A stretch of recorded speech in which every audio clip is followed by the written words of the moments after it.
there is something you drank today that is still inside you right now, still working, still quietly rearranging the chemistry of your brain while you lie here, trying to rest. Tonight, we follow it. Every molecule, every hour, every hidden cost. Welcome to Get Sleepy Science. Wherever you are right now, perhaps in bed with the familiar warmth of your pillow, or sitting somewhere quiet with the day finally winding down, let yourself settle in. We'll trace 100 science facts about caffeine, what it does, how long it stays, and what it quietly asks of the body in return. From the first sip to the last whisper of its presence in your cells. These calm journeys through sleep science create a community of curious minds who actually want to understand their own rest. A quiet like or subscribe helps other sleepless souls find their way to Get Sleepy Science and brings us closer to protecting this space. One sleepy soul at a time. It means everything to us. Settle deeper into wherever you are right now. Let your shoulders drop, your jaw unclench, your breath slow to its own pace. You don't need to remember any of this tonight. Just feel that soft, drowsy heaviness beginning to gather, like the quiet that follows a long day finally setting itself down. Close your eyes and breathe deeply. You're resting where every chemical in your brain is finding its way home. Let your mind slow with the science. And now we begin. Caffeine is the most widely consumed psychoactive substance in the world. Estimates from the World Health Organization suggest that roughly 80% of the global adult population consumes caffeine in some form every single day. Coffee, tea, soft drinks, energy beverages, chocolate, certain medications. It moves through modern life with remarkable ease. Most people who consume it never think of it as a drug. Yet at the cellular level, caffeine behaves with chemical precision, binding to specific receptors in the brain and altering the basic experience of wakefulness. Tonight we trace what it actually does, starting with the moment it enters your body and ending with the last trace of its presence. Hours later, while you try to sleep. Caffeine belongs to a family of compounds called methylxanthines. It shares this family with theophylline, found in tea, and theobromine, found in chocolate.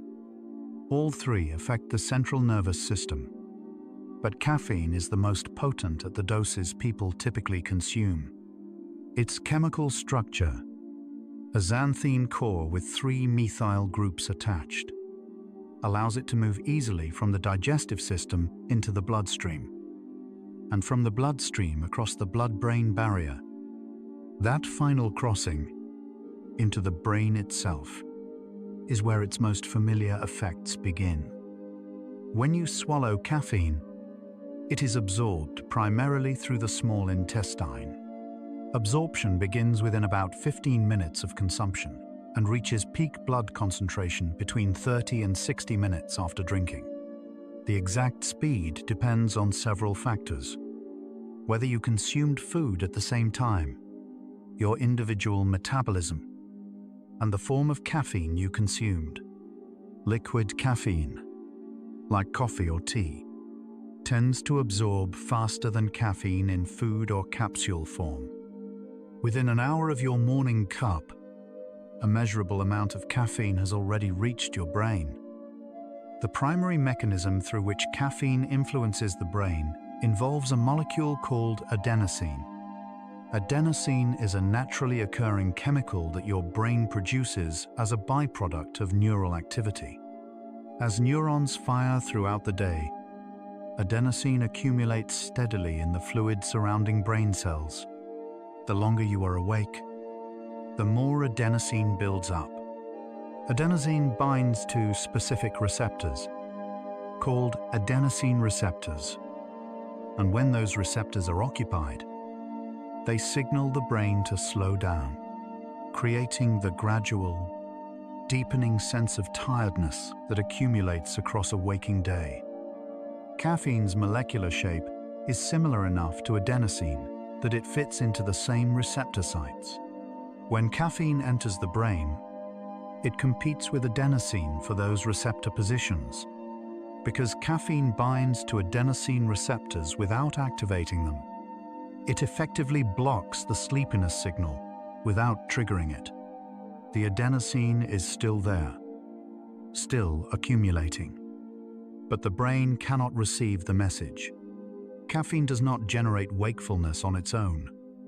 It delays the perception of tiredness by silencing the system that creates it. There are multiple types of adenosine receptors in the human brain, but caffeine primarily targets what are known as the A1 and A2A receptor subtypes. The A1 receptors are found throughout the brain and spinal cord, and their blockade by caffeine contributes to increased alertness and reduced sensory fatigue. The A2A receptors are concentrated in the parts of the brain associated with sleep regulation, reward, and motivation. When caffeine blocks A2A receptors, it also triggers an indirect cascade. Dopamine activity increases, which contributes to the sense of energy and motivation that caffeine users often describe. Because caffeine gently raises dopamine signaling in areas associated with reward, it activates some of the same soft motivational pathways that other substances also influence, which is part of why caffeine can feel genuinely pleasant rather than simply alerting. It is also part of the mechanism behind caffeine dependence. The brain adapts to the presence of a substance that reliably engages its reward circuitry. Regular caffeine consumers often find that skipping their morning cup produces not just tiredness, but a low mood and reduced sense of motivation. Reflecting this broader neurochemical adjustment, caffeine's effects are not limited to adenosine blockade and dopamine release. It also inhibits an enzyme called phosphodiesterase, which plays a role in regulating cell signaling more broadly. This inhibition contributes to the stimulatory effects of caffeine at a cellular level beyond the brain, influencing heart rate, breathing muscles, and the widening of airways. These peripheral effects are why caffeine has historically been used in some medications, particularly those for respiratory conditions. At normal dietary doses, these effects are mild, but they exist beneath the surface of every cup consumed. The primary site of caffeine's processing in the body is the liver. An enzyme called CYP1A2, part of the cytochrome P450 family, is responsible for metabolizing the majority of caffeine in the human body. This enzyme converts caffeine into three main metabolites: paraxanthine, which continues to stimulate the central nervous system; theobromine, which gently dilates blood vessels; and theophylline, which relaxes airway muscles. All three remain active in the body for varying periods after caffeine itself has been reduced. This means that even after caffeine is metabolized, its chemical descendants continue influencing your physiology. So yes, caffeine does not simply vanish when you finish your cup. It begins a long, slow process of biochemical transformation, producing active byproducts that extend its influence well beyond what most people realize. Paraxanthine, the most abundant metabolite, accounts for roughly 80% of caffeine's metabolic products and continues to block adenosine receptors in its own right. The cup of coffee you drank this morning is not gone from your body. it is transformed. Still working, still quietly rearranging the chemistry of your rest. The concept of half-life describes how long it takes for half of a substance to be eliminated from the body. Caffeine's half-life in healthy adults typically falls in a range of 3 to 6 hours, with an average of around 5 hours for most people. This means that if you consumed 200 milligrams of caffeine, roughly the amount in a standard 12-ounce cup of brewed coffee, approximately 100 milligrams would still be present in your bloodstream 5 hours later. After another 5 hours, roughly 50 milligrams would remain. It is a slow, step-by-step reduction, not a sudden clearing, applied to real-world timing. Caffeine's half-life has significant implications for sleep. A person who drinks coffee at 2 in the afternoon and attempts to sleep at 10 that night, 8 hours later, may still have roughly a third of that caffeine present in their system at bedtime. For a slow metabolizer, that fraction rises considerably higher. And depending on the individual, that remaining amount may still be enough to measurably delay sleep onset and alter sleep architecture, even in people who feel they have no difficulty falling asleep. The absence of perceived alertness does not mean the absence of caffeine's effect.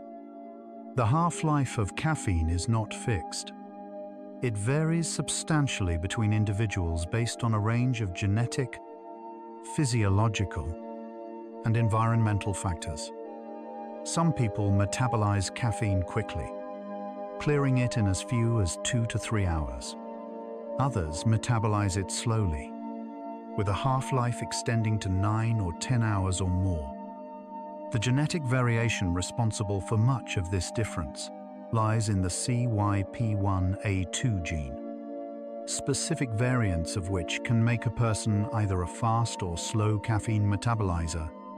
Two people who drink the same cup of coffee at the same time may have very different amounts remaining in their systems at midnight. Pregnancy is one of the most dramatic known modulators of caffeine metabolism. During the second and third trimesters, caffeine's half-life can extend to 15 hours or more, meaning a pregnant person metabolizes caffeine at roughly 1/3 the speed of a non-pregnant adult. This has led health agencies, including the American College of Obstetricians and Gynecologists, to recommend keeping caffeine consumption below 200 milligrams per day during pregnancy. The same effect means that caffeine consumed in the morning may still be meaningfully influencing sleep at the end of a very long day.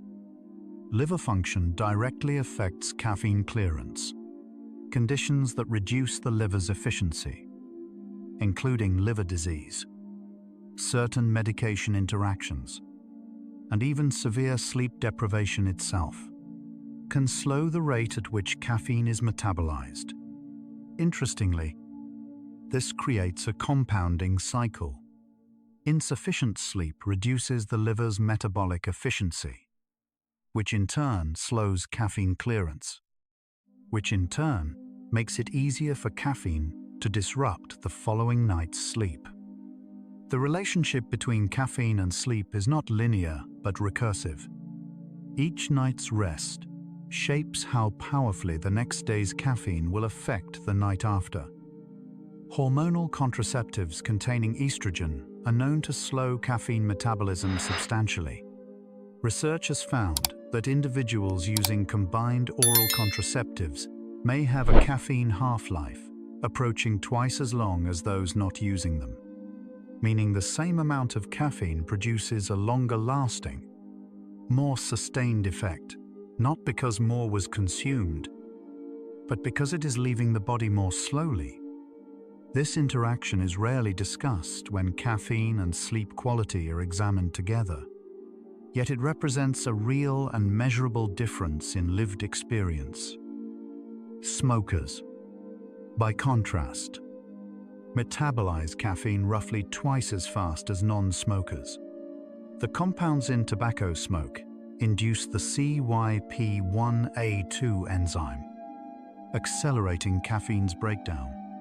This is one reason why people who smoke tend to consume more caffeine to achieve the same effect. Their bodies are clearing it more quickly.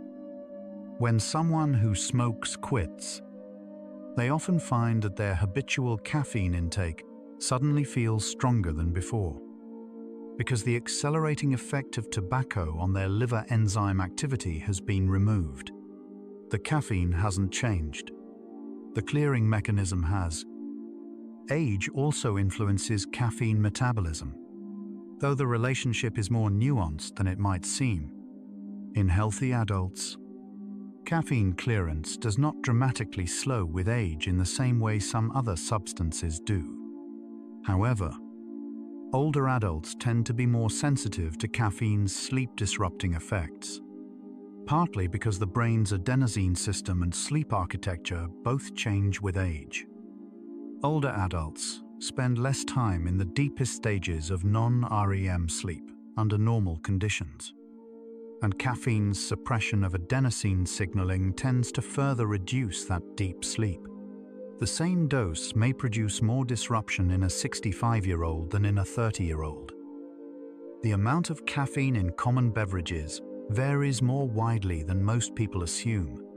A standard 8-ounce serving of drip-brewed coffee typically contains between 95 and 200 milligrams of caffeine, depending on the roast, grind, and brewing method. Espresso, despite its concentrated flavor, contains roughly 63 milligrams per 1-ounce shot. A 12-ounce serving of black tea contains between 40 and 70 milligrams. Energy drinks vary enormously, from 80 milligrams in a standard can to upward of 300 milligrams in larger formulations. Green tea is typically lower, at 20 to 45 milligrams per 8-ounce cup. Dark chocolate contains between 12 and 25 milligrams of caffeine per 1-ounce serving. Milk chocolate contains less, around 5 to 10 milligrams. This means that a meaningful serving of dark chocolate consumed in the evening contributes a modest but real caffeine load on top of any beverages consumed during the day. For people with slow caffeine metabolism or heightened sensitivity, this small addition may be enough to alter sleep onset timing or reduce slow-wave sleep duration. The effects are gentle but not absent. Decaffeinated coffee is not caffeine-free. Federal regulations in the United States permit decaffeinated coffee to contain up to 3% of the original caffeine content after processing. In practice, many commercially available decaffeinated coffees have been found to contain between 2 and 15 milligrams of caffeine per 8-ounce serving. For most people, this is small enough to be inconsequential. For those with slow caffeine metabolism, anxiety, sensitivity, or significant sleep disruption, even this residual amount may contribute something meaningful to the nightly picture. The process of decaffeination itself does not remove caffeine uniformly or completely. Several methods exist, including the Swiss water process, which uses water and carbon filtration, the solvent-based methods using ethyl acetate or methylene chloride, and the supercritical carbon dioxide method, which is the most precise at removing caffeine while preserving flavor compounds. Each method leaves slightly different residual levels. The Swiss water process tends to produce the most complete caffeine removal, often reaching 99% or above. Even so, the perception of decaffeinated coffee as containing zero caffeine is technically inaccurate. Total caffeine clearance, the point at which caffeine and its active metabolites have been reduced to negligible levels, takes significantly longer than most people appreciate. Given an average half-life of 5 hours, It takes approximately 4 to 5 half-lives for a substance to fall below about 5% of its original concentration. For caffeine, this works out to roughly 20 to 25 hours for near-complete clearance in an average adult. For most adults, this suggests that some trace of the morning cup may linger into the following day, though for fast metabolizers, the story ends considerably sooner. Sleep researchers have used polysomnography, the gold standard laboratory measurement of brainwave activity during sleep, to document the effects of caffeine on sleep architecture, even when subjects report no subjective difficulty falling asleep. Studies have found that caffeine consumed 6 hours before bed reduces total sleep time by more than 1 hour on average, and meaningfully reduces the proportion of slow-wave sleep, the deepest, most physically restorative phase. This occurs even in people who insist they can sleep perfectly well after an evening coffee.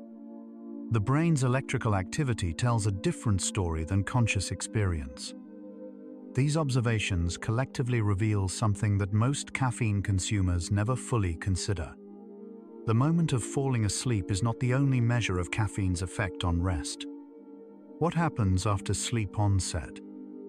The depth, the architecture, the proportion of time spent in genuinely restorative phases may be altered by caffeine consumed hours earlier. The sleepiness you felt at bedtime was real, but some of it may have accumulated despite caffeine. Not because of its absence. Adenosine was building behind the blockade all day, pressing forward, and when caffeine finally loosened its hold, the accumulated pressure of that waiting tiredness became the sleep you entered. Let's pause here and notice your body. As you breathe out slowly, appreciate how much is happening in silence right now. Somewhere in your liver, quiet chemical work is being done. Enzymes folding, metabolizing, clearing what was consumed today. Somewhere in your brain, adenosine is beginning to find its receptors again. Your body has been tending to itself all day, without needing to be told. Notice the gentle weight of your body, the small warmth in your chest, the slow rhythm already beginning to carry you somewhere deeper. Now we continue. Slow-wave sleep, also called deep sleep or N3 sleep, is characterized by the presence of high amplitude, low-frequency brain waves called delta waves. During this phase, the body initiates the majority of its physical repair processes. Growth hormone is released, immune function is consolidated, and the brain engages in the cellular cleaning process that removes the metabolic waste produced by neural activity during waking hours. Caffeine's suppression of this stage is not a minor inconvenience. It represents a measurable reduction in the body's core overnight maintenance window. The brain contains a network of channels surrounding its blood vessels, called the glymphatic system, which uses cerebrospinal fluid to clear waste from brain tissue, including proteins associated with neurodegenerative disease. Research in animal models established that this clearing process appears to be linked to sleep depth. More recent studies in humans have begun to suggest that sleep-active processes do influence the movement of these proteins from brain to bloodstream, though the precise relationship between sleep depth, caffeine, and long-term brain clearance in people is still being carefully studied and actively discussed in the scientific community. The connection between caffeine, sleep quality, and brain health over the long term is an area of active research. Several large observational studies have examined whether habitual caffeine consumption is associated with cognitive outcomes in later life. The findings are genuinely mixed. Some studies suggest that moderate, lifelong caffeine consumption is associated with a reduced risk of cognitive decline, potentially because of caffeine's anti-inflammatory properties or its effects on adenosine pathways over time. Others point to chronic sleep disruption from regular caffeine use as a potential concern. The science here is unresolved, and the answers likely vary by individual. REM, sleep, rapid eye movement sleep, is the phase most associated with dreaming, emotional processing, and memory consolidation. It is also affected by caffeine, though somewhat differently than slow-wave sleep. Caffeine tends to delay the onset of REM sleep and reduce its total duration, particularly in the first half of the night. Because REM sleep becomes progressively longer in subsequent cycles across the night, the early suppression caused by caffeine has a disproportionate effect on overall REM accumulation. Less REM sleep means less of the overnight emotional regulation and memory integration that characterizes healthy sleep. Memory consolidation during sleep is a process by which the brain transfers learning from short-term, hippocampus-based storage into longer-term cortical networks. This process is believed to occur primarily during the slow oscillations of deep sleep and the fast bursts of REM sleep. Studies using caffeine challenge protocols, in which participants are given caffeine before sleep and then tested on memory tasks the following day, have found measurable reductions in memory consolidation efficiency. The learning done today is processed tonight. Caffeine, taken too late, quietly interferes with that filing. The suprachiasmatic nucleus, located in the hypothalamus, is the brain's primary biological clock. It coordinates the timing of dozens of physiological processes, including cortisol release, body temperature fluctuation, and the timing of sleep onset. By responding to light signals received from the retina, caffeine interacts with the circadian system, not only by blocking adenosine-driven sleepiness, but also by having a small but measurable effect on clock gene expression. Research has suggested that caffeine can delay the circadian phase, essentially pushing the internal sense of when bedtime should be toward a later hour. This circadian phase delay effect of caffeine was documented in a study published in the journal Science Translational Medicine, conducted by researchers at the University of Colorado Boulder. They found that a double espresso equivalent consumed 3 hours before bedtime delayed the circadian rhythm by approximately 40 minutes, an effect comparable to about half the delay produced by 3 hours of bright light exposure at bedtime. For people who already tend toward a later chronotype, a natural preference for late nights and late mornings, this additional delay can compound existing misalignment between their internal clock and socially required sleep and wake times. Caffeine sensitivity varies not just based on metabolism speed, but also based on the density and type of adenosine receptors a person carries, which is also genetically influenced. Some individuals carry gene variants that result in fewer A2A receptors or lower receptor affinity, meaning caffeine has less to compete with and produces a smaller alerting effect. These individuals may genuinely experience late evening caffeine with minimal perceived disruption to their sleep. Others carry variants associated with higher receptor density, making them far more responsive to caffeine's effects at lower doses.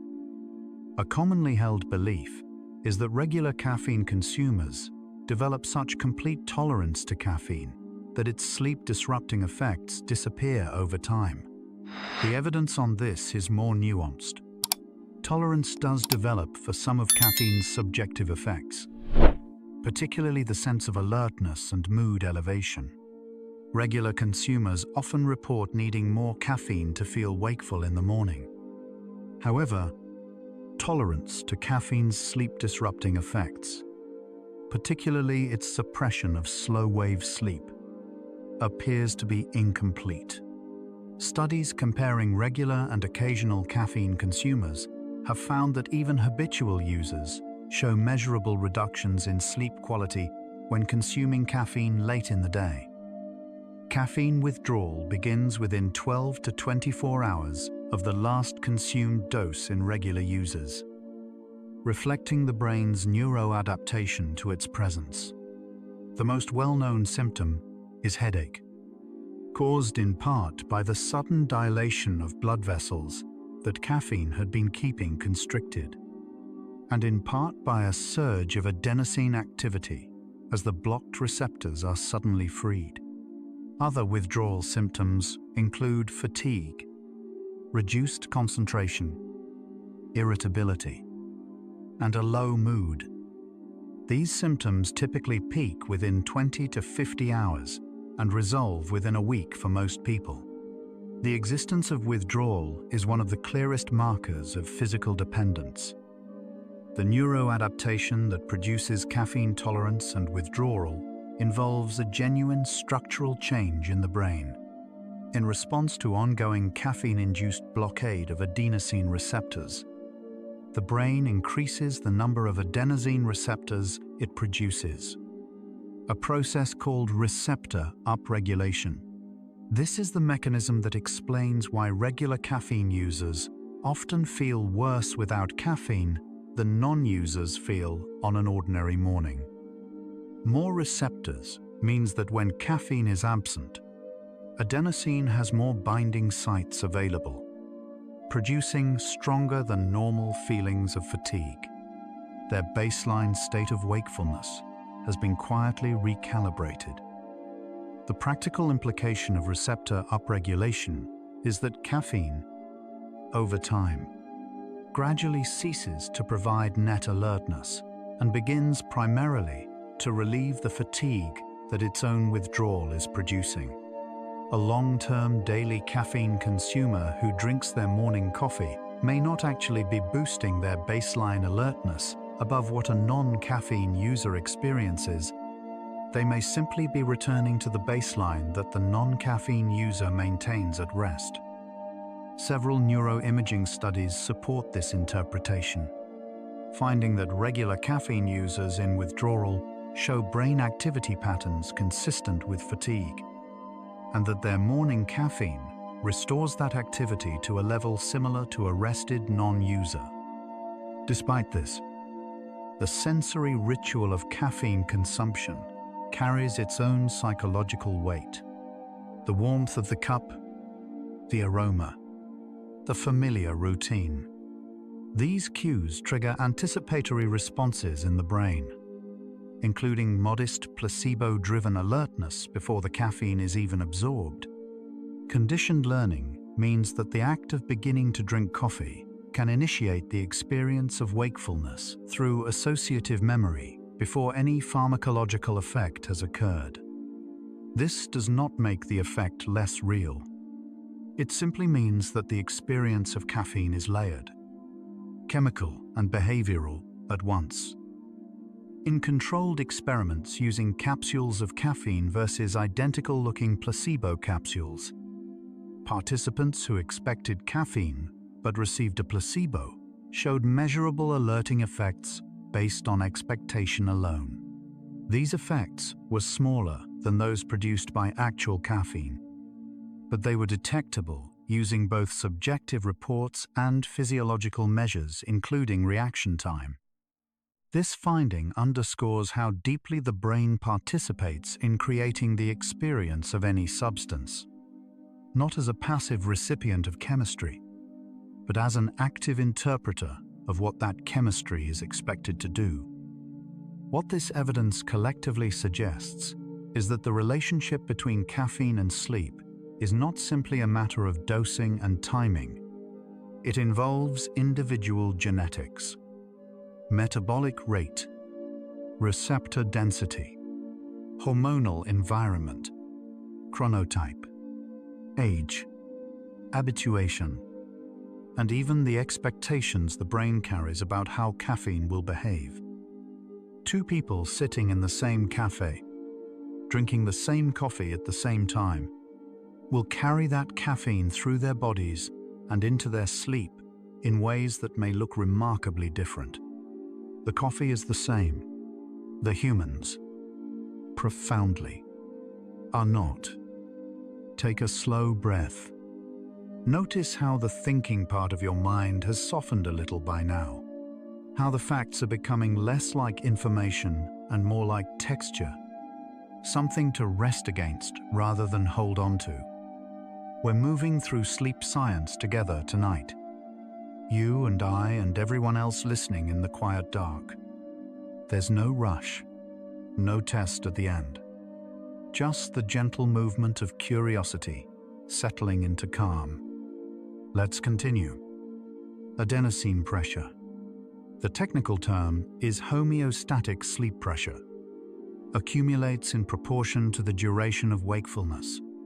This pressure is one half of the two-process model of sleep regulation first described by sleep researcher Alexander Borbély in the 1980s and still widely used as a framework today. The other half is the circadian signal, governed by the body's internal clock. Healthy sleep occurs when both processes align. When the homeostatic pressure is high and the circadian timing is favorable, caffeine disrupts the first process without affecting the second, creating a state of misalignment between the two systems. Because caffeine blocks adenosine without eliminating it, a kind of adenosine debt forms. A backlog of sleepiness that is being stored rather than expressed.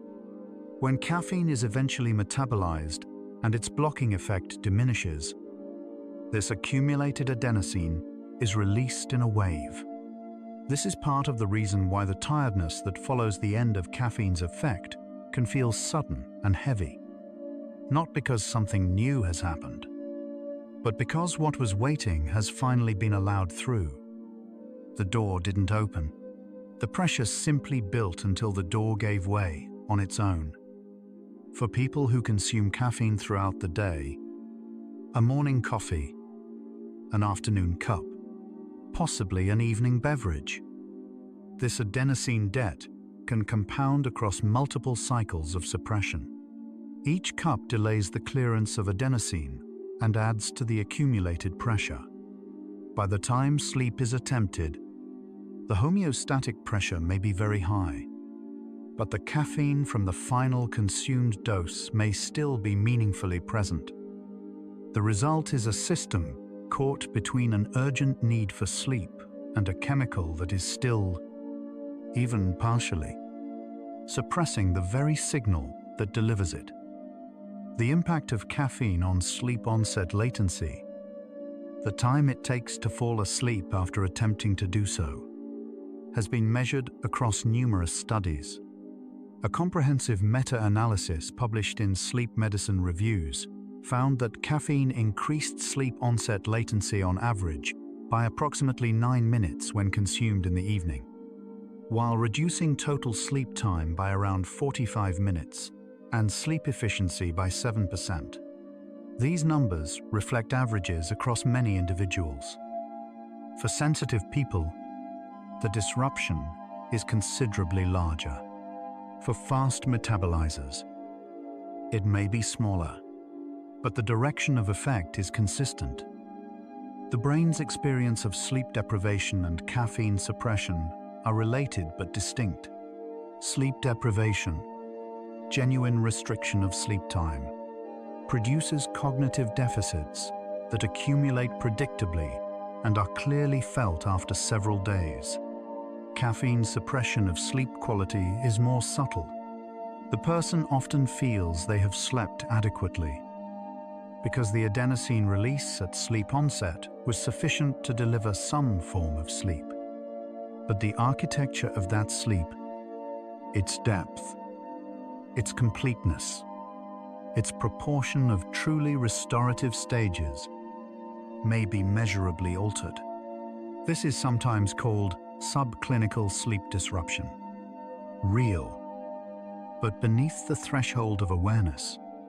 Cortisol, the body's primary alerting hormone, follows a natural circadian rhythm.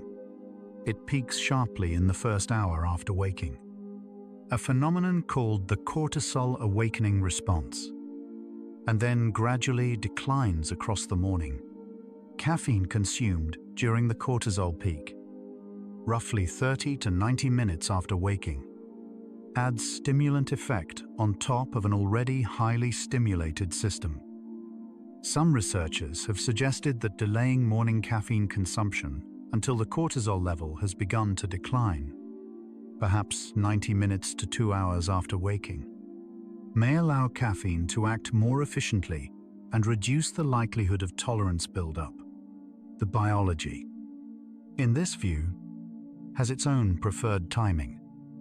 The afternoon cortisol dip, a smaller, secondary drop in alertness that occurs for many people between 1 and 3 in the afternoon, is a well-documented circadian phenomenon. It is not caused by lunch. Despite common belief, it occurs even when lunch is skipped. This is the window in which many people reach for a second cup of coffee or an energy drink. Caffeine consumed at this point carries a half-life that, for most people, will leave it meaningfully present in the brain at bedtime. The afternoon coffee that felt necessary is often the one most directly responsible for that night's restless sleep. Napping interacts with caffeine in a thoughtful way. A practice sometimes called a caffeine nap involves consuming caffeine and immediately sleeping for 20 minutes. The approximate time it takes for caffeine to be absorbed and reach the brain. When the person wakes, the caffeine is beginning to take effect at the same moment that even a brief nap has cleared some accumulated adenosine. Several studies have found that this combination improves post-nap alertness more effectively than either napping or caffeine alone. It is one of the few practical strategies that uses the timing of caffeine's absorption as a tool rather than an obstacle. Caffeine affects not only the quantity and depth of sleep, but also the number of nighttime awakenings. Light sleep stages, N1 and N2, are more easily disrupted by minor stimuli. A sound, a change in temperature, a slight movement. Caffeine suppression of deep sleep means more time is spent in these lighter stages, where the threshold for awakening is lower. People who consume caffeine in the evening often report sleeping lightly, waking frequently, or feeling unrefreshed in the morning despite spending an adequate number of hours in bed. The hours were there. The depth was not. Halfway through our journey tonight, the picture that has emerged is one of a substance far more complex than its everyday familiarity suggests. Caffeine is not simply an alerting agent that wears off. It is a molecule that temporarily reshapes the brain's sleepiness signaling, alters the architecture of sleep itself, modifies circadian timing, produces chemical adaptation in its own receptor systems, and leaves traces in the body for far longer than most people realize. What began as a question about how long caffeine stays in the brain has opened into something broader. A portrait of how one of the most common substances on Earth quietly rearranges the experience of rest. Breathe slowly. Notice this moment, the quiet that has gathered since we began. Your brain is processing the day right now. Every neuron that fired, every thought that passed through, every decision that was made, all of it is being sorted, weighted, filed. The adenosine that has been building since you woke this morning is beginning to speak more clearly now. Your body has been waiting, patiently, for this window. Let the waiting end. You are exactly where you are meant to be tonight. And we continue drifting. The effects of caffeine on sleep are detectable, not only through subjective reports, but through direct measurement of brain electrical activity. Electroencephalography, EEG tests, reveals that caffeine reduces what is called delta wave power during sleep. Delta waves are the slow, high-amplitude oscillations that define deep sleep, and their power during a given night is a measure of how deeply the brain descended into that restorative phase. Even when the overall sleep period appears normal in duration, a reduction in delta wave power suggests that the depth of sleep was compromised. The brain entered sleep but did not fully go where sleep needs to go. The concept of sleep pressure relief, the clearing of adenosine, and the restoration of alertness through sleep is measured in part by the intensity of delta wave activity. A well-rested brain that has fully discharged its homeostatic sleep pressure shows strong, organized delta waves during deep sleep. A brain under lingering caffeine influence shows reduced delta power, a quieter, less complete version of the restoration. The following morning, that subtle deficit carries forward. The tiredness is smaller than it would be after a fully sleepless night, but it is not zero. It accumulates, gradually, across days. Research examining how caffeine-induced reductions in slow-wave sleep affect the brain's emotional state the following day has found that insufficient deep sleep reduces the prefrontal cortex's ability to regulate the amygdala, the brain's emotional response center. This suggests that a night of reduced deep sleep, even from a single late afternoon coffee, may leave the next day feeling slightly more textured, a little softer around the edges of patience, a little quieter in energy, not broken, just gently asking for more rest. The relationship between caffeine and anxiety is worth understanding in the context of sleep.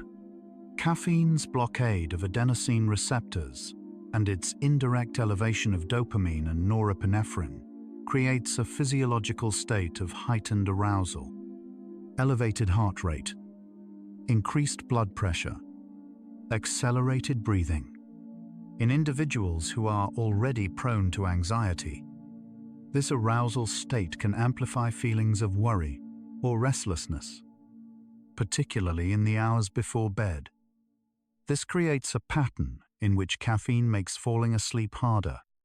Poor sleep increases anxiety sensitivity, and elevated anxiety increases the perceived need for caffeine the following day. People with panic disorder, generalized anxiety disorder, or significant stress often report heightened sensitivity to caffeine. Research has found that even moderate doses of caffeine can provoke pronounced physical symptoms in anxious individuals.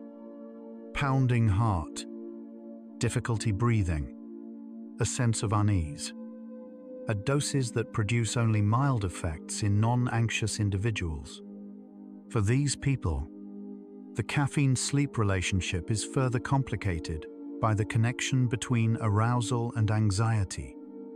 Getting caffeine out of the evening hours earlier may be one of the lower-effort steps available for supporting both sleep quality and overall calm simultaneously.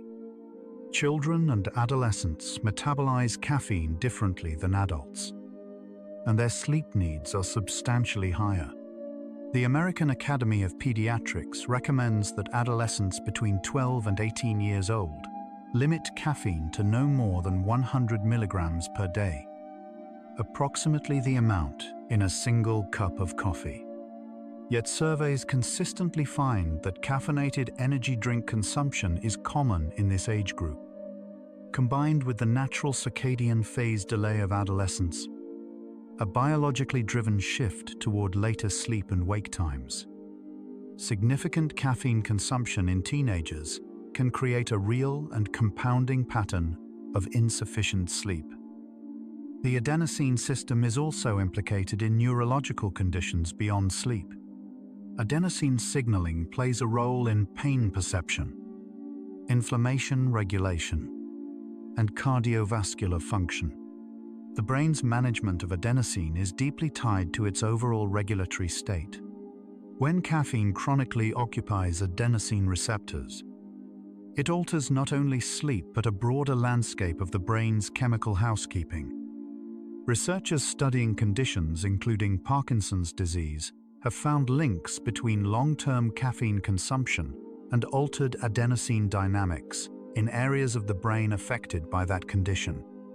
A connection still being studied, but pointing toward caffeine's reach, extending well beyond alertness.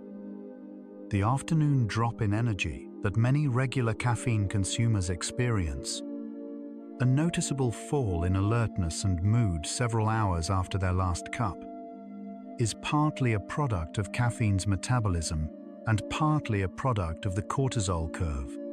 As caffeine clears and adenosine returns to its receptors, the backlog of accumulated sleepiness arrives. Simultaneously, the cortisol that rises naturally in the morning has been declining. These two processes can converge in the afternoon into a genuine low, one that many people instinctively address with more caffeine. Each additional cup delays the eventual clearing but also pushes the next low later into the day. The timing of the last cup of caffeine in a day is one of the most practically relevant factors in sleep quality. Yet it is also one of the most individually variable. General guidance from sleep medicine specialists often suggests stopping caffeine consumption by early to mid-afternoon. For fast metabolizers, this cutoff may be safely pushed to 2 or 3 in the afternoon. For slow metabolizers, elderly individuals, pregnant people, or those on medications that inhibit caffeine metabolism, the cutoff may need to be earlier, sometimes significantly so. Research suggests that to avoid reductions in total sleep time, a standard cup of coffee should be consumed at least 8 to 9 hours before bedtime. Caffeine has been studied as a tool for managing shift work. The adjustment required of people whose working hours conflict with natural sleep-wake timing. Shift workers face a chronic conflict between their circadian clock and their schedule, and caffeine is widely used to compensate for the resulting sleep deficit. While caffeine can temporarily support alertness during night shifts, its use must be carefully timed to avoid disrupting the sleep that shift workers attempt during daylight hours. Strategic caffeine use in shift work, taking the last dose several half-lives before the desired sleep period, is a topic of active research in occupational health. Caffeine is present in over-the-counter medications that most people do not associate with the substance. Several pain relievers, particularly those marketed for headache relief, contain caffeine, often between 65 and 100 milligrams per dose. Cold and flu medications, certain weight loss supplements, and pre-workout formulations also frequently contain caffeine. For someone who has already consumed 2 or 3 cups of coffee during the day, an evening pain reliever containing caffeine may add a meaningful additional dose at a time when the goal is to wind down. Reading labels is the simplest available tool for managing this invisible accumulation. The experience of lying awake at night, unable to sleep despite tiredness, is one of the most common descriptions of caffeine's late effect. Sleep science distinguishes between somatic arousal, physical symptoms of activation such as elevated heart rate and muscle tension, and cognitive arousal, which involves the experience of persistent, unwanted thinking. Caffeine contributes to both. but particularly to somatic arousal. The body feels activated even when the mind is trying to rest. This mismatch between mental intent and physical state is one of the more difficult aspects of caffeine-related sleep disruption, and one of the least easily resolved by willpower alone. The morning after a night of caffeine-impaired sleep carries consequences that extend across multiple cognitive domains.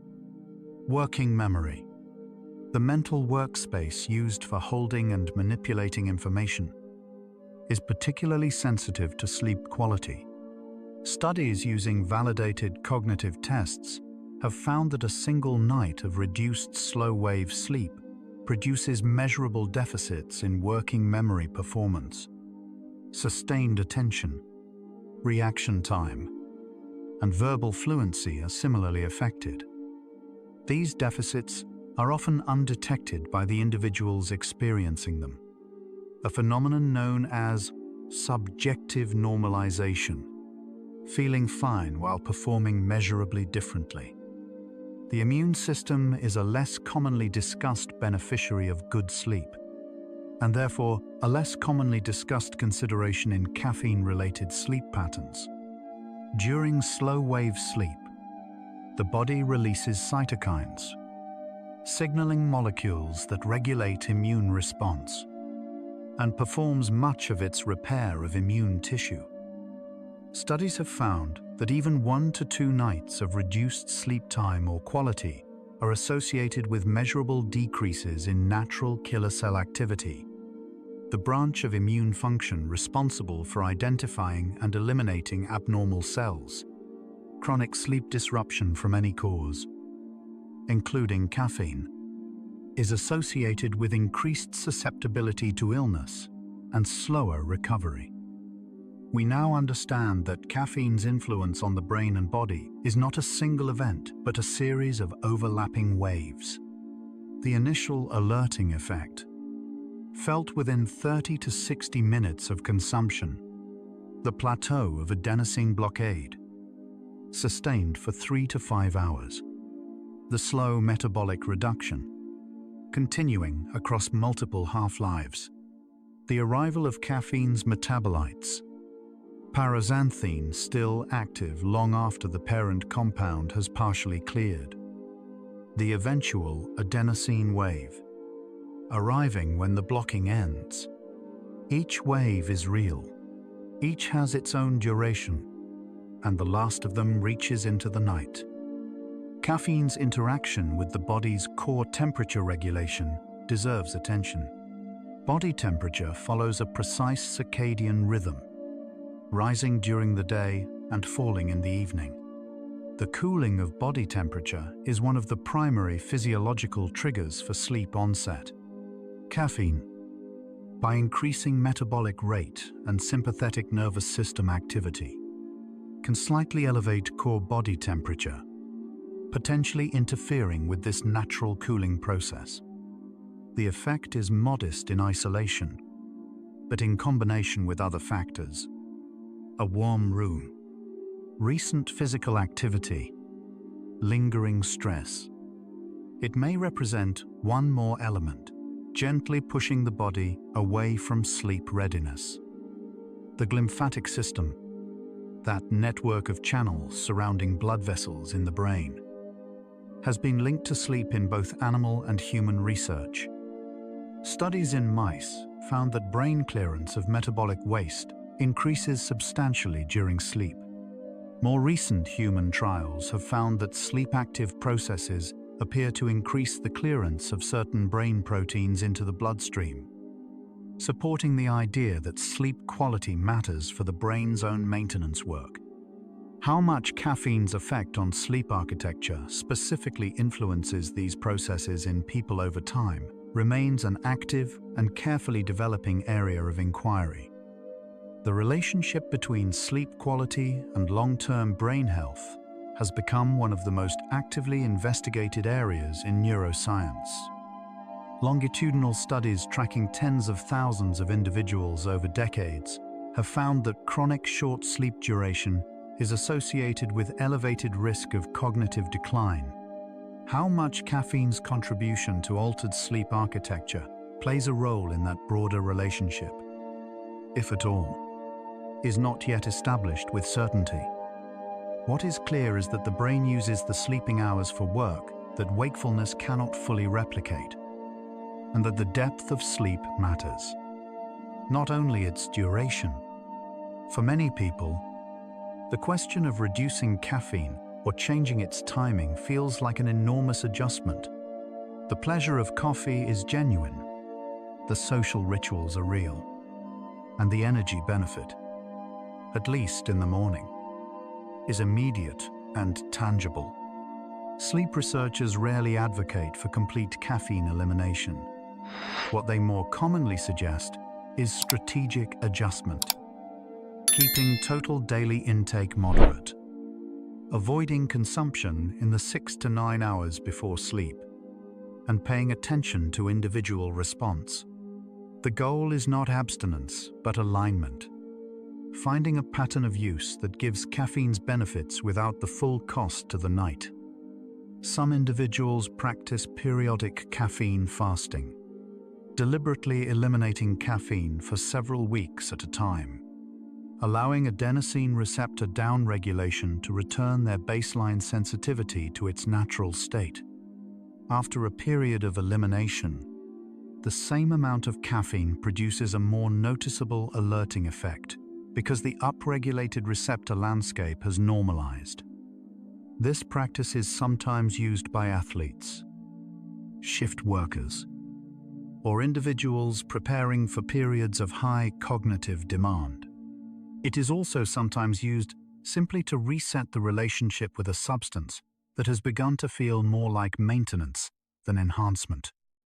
The quality of attention that caffeine supports, the vigilant, task-focused wakefulness that makes it useful for sustained cognitive work, is different in character from the kind of thinking associated with creative insight, pattern recognition, and associative reasoning.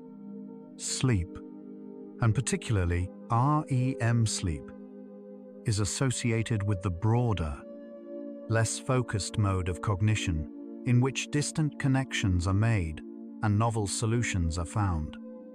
Caffeine, by reinforcing the focused vigilance mode and suppressing the sleep that supports the diffuse mode, may over time tilt cognitive style in one direction. The careful, narrowly focused mind that caffeine supports, alongside the wandering, connecting mind that sleep enables. Dreams, which occur primarily during REM sleep, serve functions that extend beyond simple experience. Emotional memory processing during REM sleep is thought to strip the emotional intensity from difficult memories while preserving the factual content, a process that has been described as a form of overnight emotional regulation. Researchers found that people selectively deprived of REM sleep show increased reactivity to emotionally negative stimuli the following day, suggesting that REM sleep performs active emotional work. Caffeine's reduction of REM sleep time, particularly in the first half of the night, is therefore not only a measure of cognitive disruption, but an emotional one. Caffeine tolerance develops at different rates for different aspects of its effect. Tolerance to the physical discomfort of high caffeine doses tends to develop relatively quickly, within a few days of regular use. Tolerance to the subjective alerting effect develops more slowly and incompletely. Tolerance to caffeine's sleep-disrupting effects appears to develop least of all. The body continues to show altered sleep architecture in habitual users even after months of regular use, though the degree of disruption may be smaller than in initial exposure. The thing that tolerates the least, it seems, is the thing we notice the least. The interaction between caffeine and sleep medications reflects a straightforward pharmacological logic. Many sleep aids, both prescription and non-prescription formulations. Work by increasing inhibitory activity in the brain, easing the transition into sleep. Caffeine's stimulatory action works in the opposite direction. Individuals who take sleep medication while also consuming caffeine in the evening may find that the two substances work against each other. This cycle can sometimes lead to escalating reliance on sleep medication without addressing the underlying factor. It is one reason physicians often address caffeine timing as an early step before considering medication adjustments. What has emerged across these facts is the portrait of a paradox. Caffeine is the most commonly used tool in the world for managing the tiredness produced by poor sleep, and one of the most common contributors to that poor sleep in the first place. It alleviates the symptom while contributing to the condition. It makes the morning bearable and the night more difficult. It was there at the beginning of the cycle, and it is there at the end. Understanding this loop clearly, gently, from the inside, is one of the most useful things that sleep science can offer to a culture that runs so routinely on caffeine. Almost there now. Breathe slowly. Your body knows what to do from here. Think about the rhythm of adenosine, rising through the day, waiting, pressing gently against the doors of sleep, like tides that do not rush, like seasons that do not argue. Your biology has been doing this for millions of years. The system is not broken. It is waiting to be allowed. Let yourself stop managing for a moment. Let the chemistry do what it knows. We'll continue with the final facts.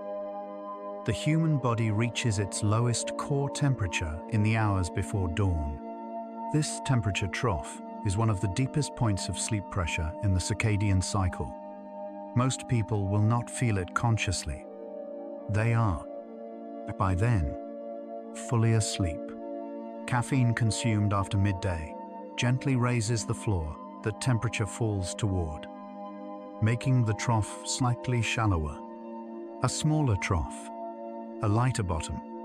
The sleep is real but less complete than it might otherwise have been. Melatonin, the hormone that signals darkness to the body, begins rising in the evening, about 2 hours before natural sleep onset. Caffeine does not directly suppress melatonin in the way that blue light does, but by delaying the circadian phase and increasing arousal at the time melatonin is rising, it creates conditions that make the signal harder to act on. The body says sleep. The chemistry says wait. The night passes in the quiet gap between those two messages.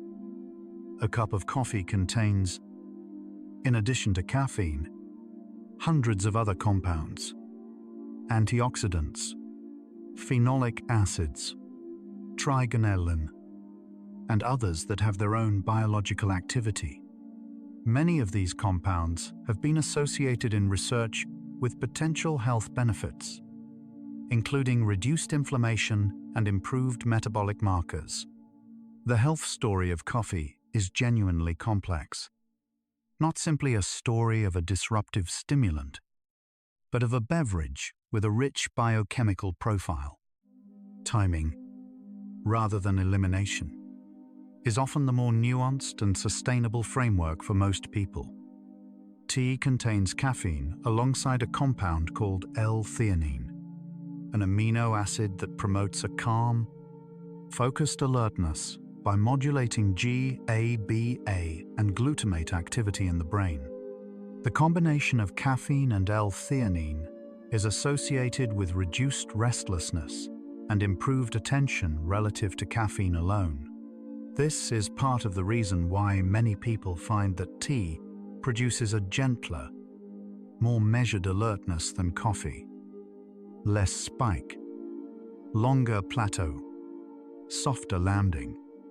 The caffeine is still there, still accumulating, still needing time to clear, but the experience of it is softer, Hydration status affects how the brain experiences adenosine-driven tiredness.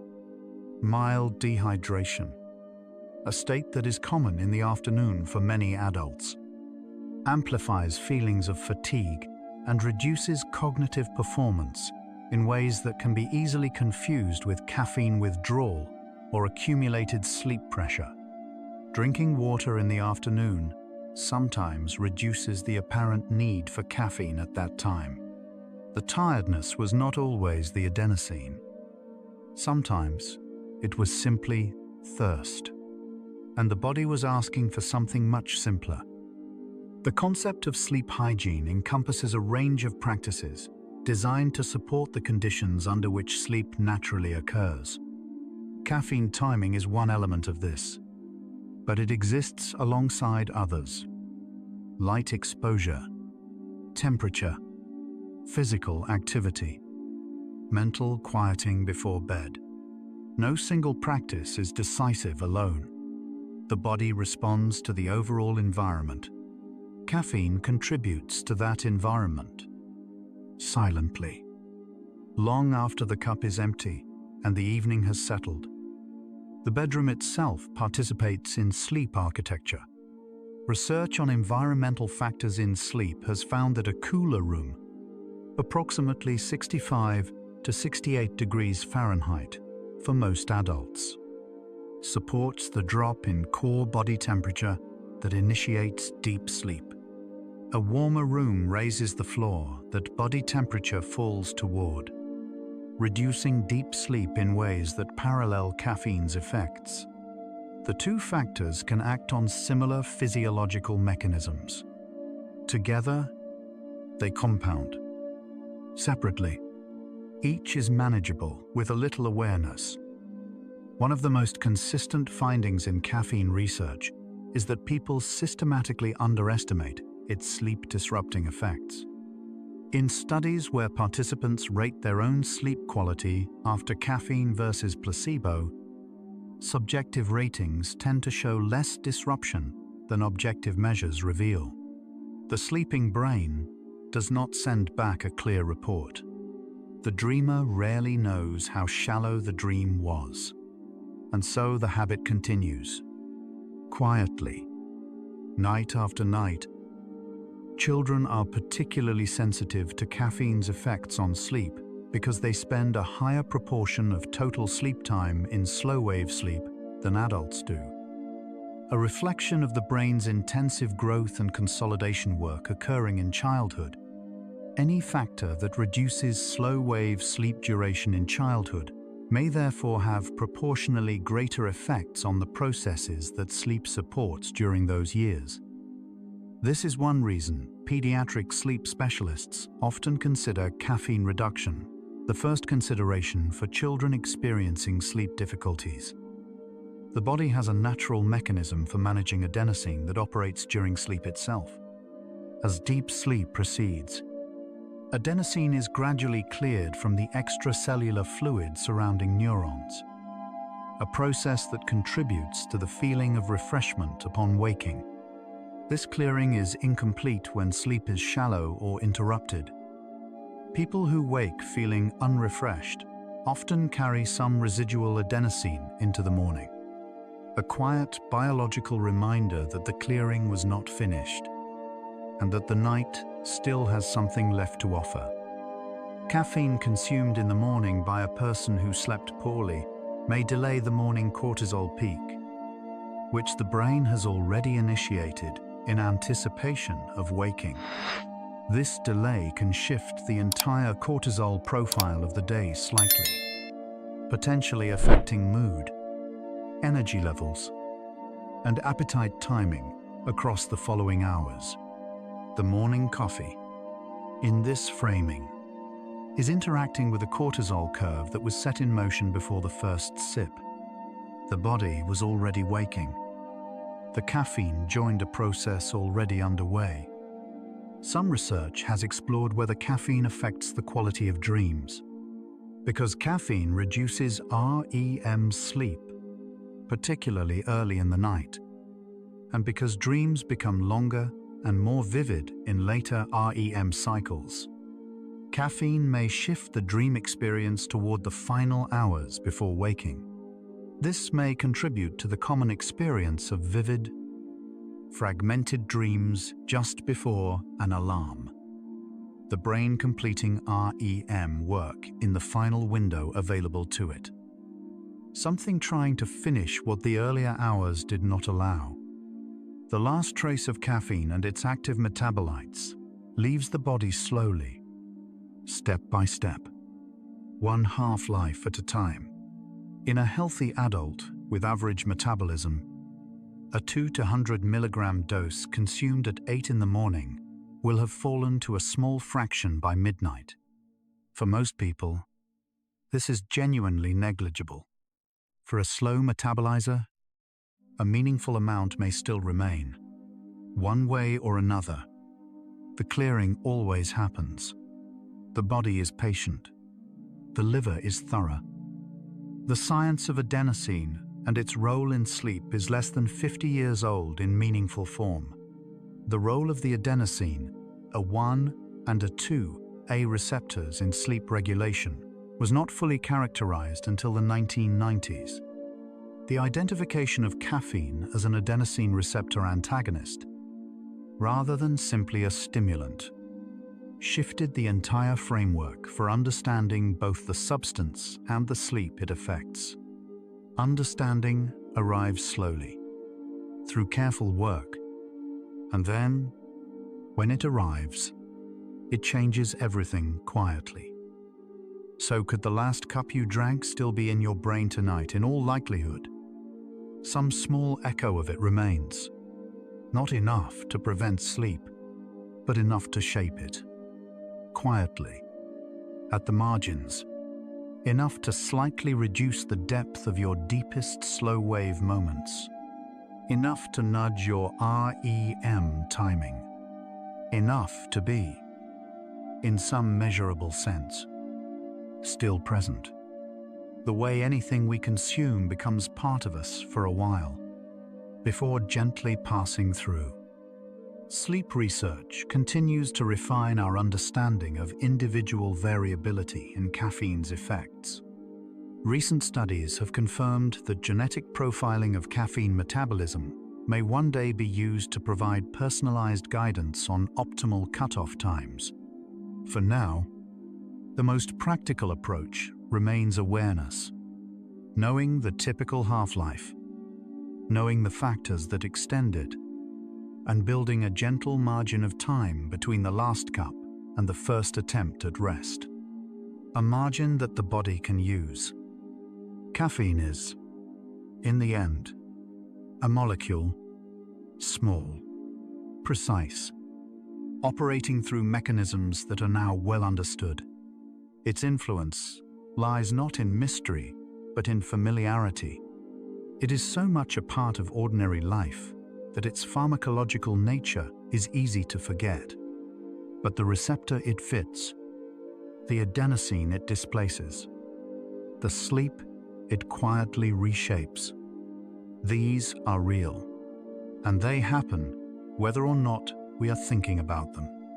Each evening, as the light fades, the adenosine that builds through the day is not only a burden to be cleared, it is a message, a patient, accumulated signal from the body to itself, saying, "It is time." When caffeine silences that message, the body waits. When the silence ends, the message returns, and the night begins its quiet work of receiving what the day produced. Understanding caffeine does not require giving it up. It requires only a clearer picture of what it does, where it goes, how long it stays, what it asks of the body in return. That picture, held gently, changes the relationship. The morning cup remains. The afternoon one is examined.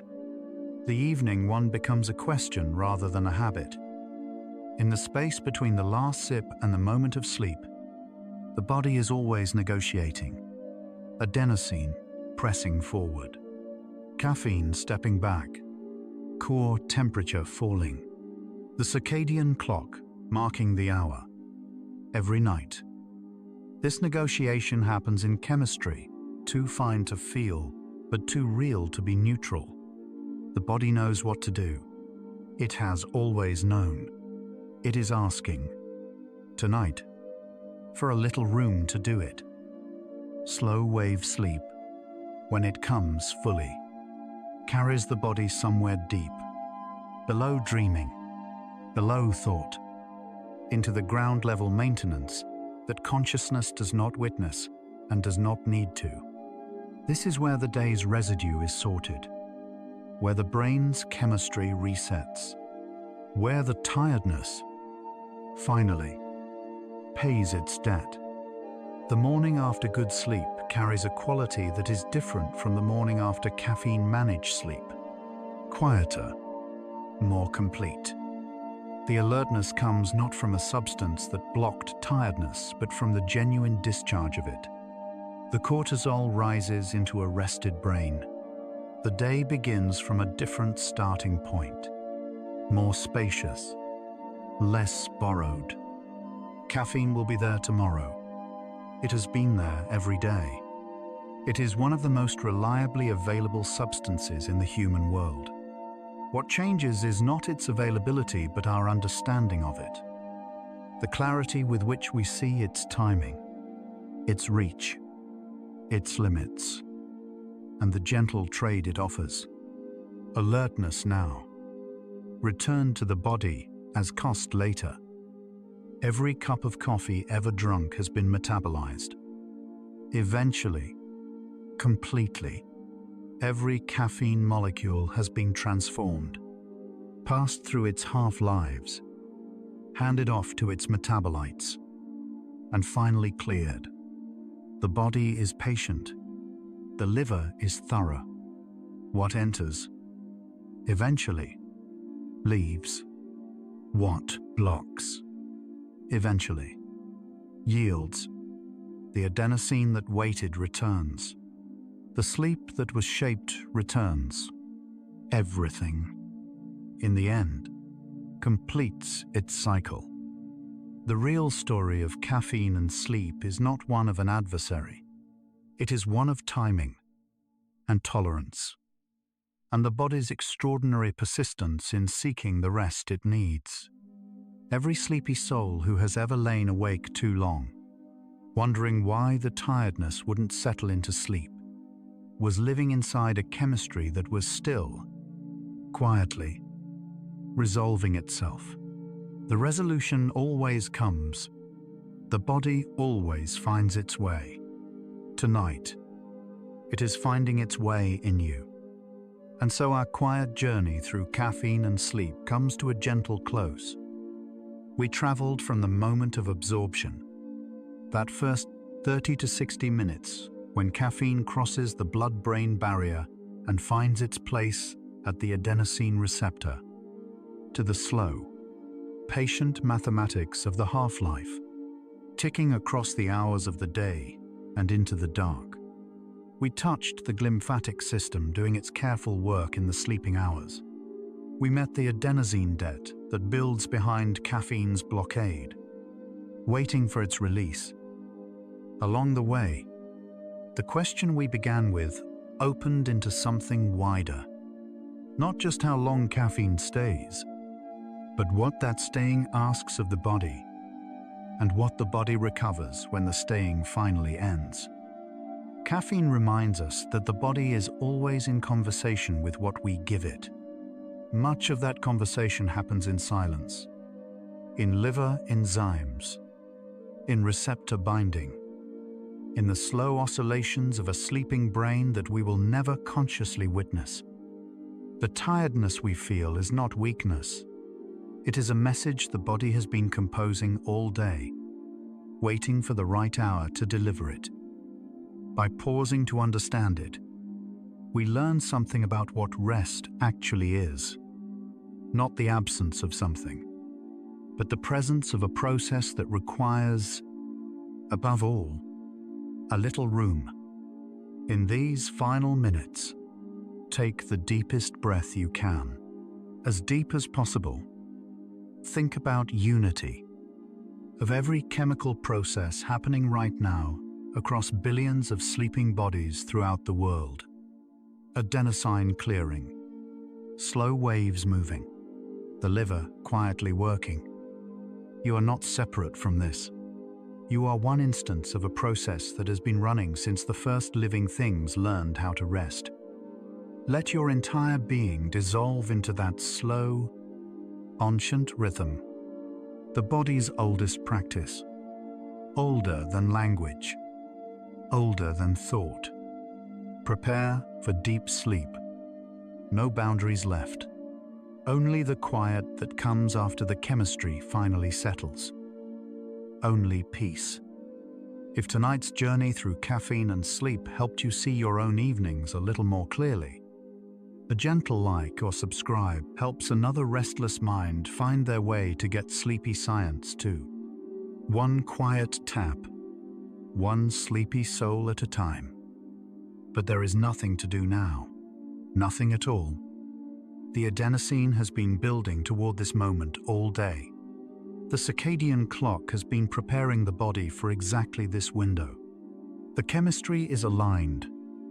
You can allow these thoughts of caffeine and receptors and half-lives to fade now, like the last molecules of a compound passing through their final half-life. Not gone, simply transformed into something that no longer asks anything of you. Let your breathing deepen. Let your body feel heavier, as if the patient, accumulated weight of all that adenosine is gently, finally, settling around you and holding you here. If sleep comes, let it carry you the way the clearing always comes, quietly, without urgency, arriving the way it always does when given enough room. If your eyes are still open, the next video is waiting for you, ready to continue the journey. But if they're closed, stay there. Stay in the darkness that feels safe and warm. Tomorrow, the adenosine will begin again. The half-lives will tick forward. The body will do what the body does. But tonight belongs to stillness. Rest well, sleepy soul, and remember, the tiredness was always a message. Tonight, you finally let it arrive. Good night.